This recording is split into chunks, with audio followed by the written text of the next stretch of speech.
Hello everybody, मैं doctor श्रद्धेय कटियार। और आज हम लोग एक टॉपिक है, जैसे लोग जो कंप्लेन करते हैं कि उनको कुछ मास फील होता है एनल एरिया में, या ब्लीडिंग होती है एनल एरिया में ब्राइट रेड कलर की, या ड्यूरिंग डिफिकेशन बहुत ज़्यादा पेन होता है। तो बहुत लोग कंफ्यूज रहते हैं, सभी इसको पाइल्स कहते हैं या हेमोरॉइड्स कहते हैं, बट जरूरी नहीं है कि ये पाइल्स या हेमोरॉइड्स हो। तो इसमें मेनली 3 तरह की प्रॉब्लम हो सकती हैं। एक तो हेमोरॉइड या पाइल्स भी हो सकता है, दूसरा है कि एनल फिशर है। इस फिशर का मतलब थोड़ा सा कट है कहीं पे, और जब भी वो स्टूल मटेरियल जब वहाँ से निकलता है तो उसको फ्रिक्शन करते हुए, उसको रब करते हुए निकलता है, और उससे बहुत ज़्यादा पेन होता है। तो ये प्रॉब्लम होगी कैसे एनल फिशर?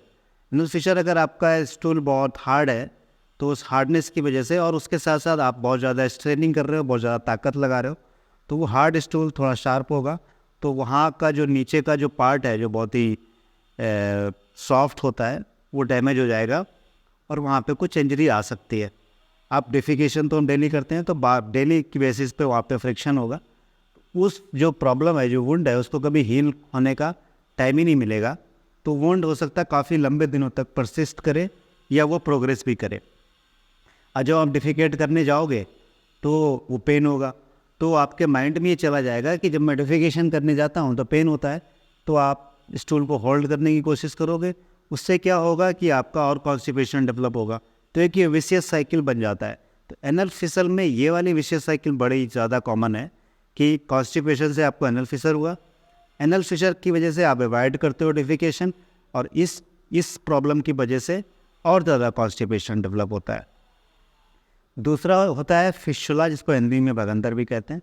इसमें क्या होता है कि जो हमारा एनल कैनाल जो बाहर आती है एनस के थ्रू, एक तो ये रास्ता होता है, एक अलग से भी रास्ता बन सकता है, लाइक किसी एनल एरिया के आसपास से स्किन के थ्रू डायरेक्ट वो आपके रेक्टम से जाके खुलती है वो रास्ता। तो जनरली ये टीवी के मरीजों में भी हो सकता है, या बहुत ज़्यादा कोई इन्फेक्शन हो जाए, या प्री कोई एक प्रॉब्लम हो, तो उसमें भी हो सकता है एनल फिशर, एनल फिशुला या भगंदर। तो इसका जो प्रॉपर सिम्टम है वो ये है कि इसमें पस आता रहेगा कॉन्टिन्यूस, और जब आपका पस पूरा रिलीज़ हो जाएगा तो थोड़ा सा आराम मिल जाएगा। जो पहली जो प्रॉब्लम हमने डिस्कस करी थी पाइल्स, उसमें क्या होगा, ब्लीडिंग के चांसेस बहुत ज़्यादा हैं, फ्रेश ब्लड आएगा या एक मास आएगा, फील होगा। मास डिफिकेट जब आप कर लोगे तो वापस अंदर चला जाएगा। दूसरी कंडीशन क्या हो सकती है कि वो मास बाहर आ गया, वो अंदर ही नहीं जा रहा, आपको फिंगर से करना पड़ रहा है। तो इसकी हम प्रॉपर एक ग्रेडिंग करते हैं पाइल्स या हेमोरॉइड्स की। उसके अकॉर्डिंग फिर हम डिसाइड करते हैं कि सर्जरी करनी पड़ेगी, या आज बहुत सारे अच्छे इंजेक्शंस या बहुत सारे अदर प्रोसीजर भी आ गए जिससे हम हेमोरॉइड्स को मैनेज कर सकते हैं। मेरा मेन मुद्दा है ये टॉपिक डिस्कस करने का। मैं कोई मेडिकल प्रोसीजर यहाँ डिस्कस नहीं कर रहा, या मेडिकेशन डिस्कस नहीं कर रहा। मैं लाइफस्टाइल में क्या चेंजेस करें। तो लाइफस्टाइल में जो हमें चेंजेस करने हैं, एक तो हमें कॉन्स्टिपेशन को अपना बचा के रखना है। जितने ज़्यादा आप कॉन्स्टिपेटेड रहोगे उतनी ज़्यादा ये प्रॉब्लम होने के चांसेस हैं। जितनी ज़्यादा स्ट्रेनिंग करोगे डिफिकेशन के टाइम, उतनी ज़्यादा ये प्रॉब्लम होने के चांसेस हैं। तो कॉन्स्टिपेशन को कैसे हम मैनेज करेंगे, ये सब मैं पुराने वीडियोस में बता चुका हूँ, और आने वाले वीडियो में और बताऊँगा। अगर ये प्रॉब्लम हो गई है तो और क्या करें। तो हम क्या कर सकते हैं कि थोड़ी फैट हैवी मील्स लेना शुरू करें। जब आप फैट हैवी मील्स लोगे तो जो आपका रास्ता है, जो लार्ज इंटेस्टाइन का, रेक्टम का, इसमें थोड़ी स्मूथनेस आएगी, ये रास्ता थोड़ा चिकना होगा, तो कॉन्स्टिपेशन के चांसेस कम हो जाएंगे। थोड़ी अपने एक्टिविटी लेवल्स को भी बढ़ाना है। अपने खाने में ऐसे फाइबर को यूज करना है जो आपकी बॉडी डाइजेस्ट कर सके। तो फाइबर भी 2 तरह का होता है, सॉल्युबल और इनसॉल्युबल। वो आप देख लेना है कि कौन सा सॉल्युबल होता है, कौन सा इनसॉल्युबल होता है, कौन सा फाइबर आपको बेनिफिट कर रहा है, उसको आपको ऐड करना है ऑन डेली बेसिस।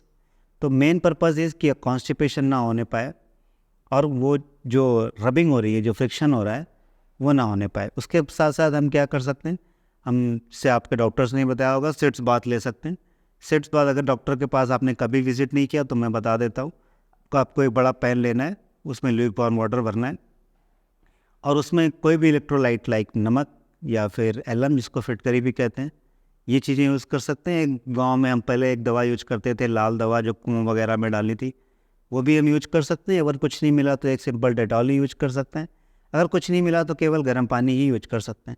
तो 20 मिनट उसमें कपड़े उतार के बैठना है, और आपको पूरे जो एनल एरिया है उसकी पूरी एक तरह से सिकाई करनी है। तो इससे क्या होगा कि जो आपकी जो मसल है उसके आसपास जो स्पाज्म है वो थोड़ी रिलीज़ होगी, और आपको जो सीवियर जो पेन है, बहुत एक्यूट पेन हो रहा है, उससे भी आराम मिलेगा।